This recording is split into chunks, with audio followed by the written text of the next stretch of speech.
एकच मागणी होती.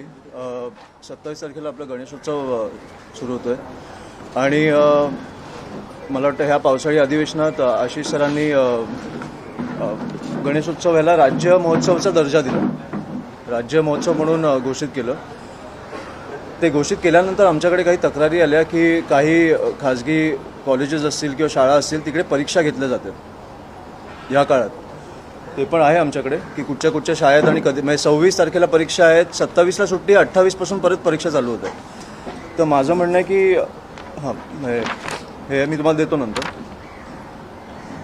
राज्य महोत्सवाचा दर्जा दिल्यानंतर मला वाटतं की अशा कॉलेजेस किंवा शाळांमध्ये हा सगळ्यांचा उत्सव आहे, त्याच्यामुळे सगळ्यांनी तो आनंदात साजरा केला पाहिजे. आपले बरेचसे लोक कोकणातून येतात, तिकडे गावी जायचं असतं त्यांना, आई वडील गेले तरी पोरगा इकडे किंवा मुलगी इकडे परीक्षेसाठी थांबली तर कुठेतरी ते तणावाचं वातावरण असतं. म्हणून आमची एवढीच मागणी होती की ह्या काळात सगळे परीक्षा रद्द कराव्या आणि सगळ्यांनी हा सण आनंदात साजरा करावा. वेगवेगळ्या मंत्र्यांकडे जाण्यापेक्षा मला वाटलं की कल्चरल मिनिस्टर आहेत, मला वाटतं ह्यांनी जाहीर केलं आहे, ह्यांनी घोषित केलं आहे आपल्या पावसाळी अधिवेशनात आणि खूप उत्तम मला वाटतं संकल्पना आहे.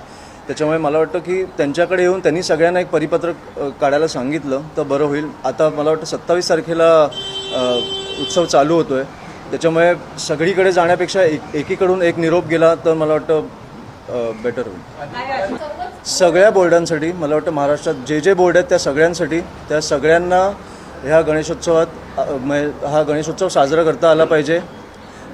सुट्टी, परीक्षा तर नकोच पण सुट्टी पण मिळाली पाहिजे, एवढी आमची मागणी होती.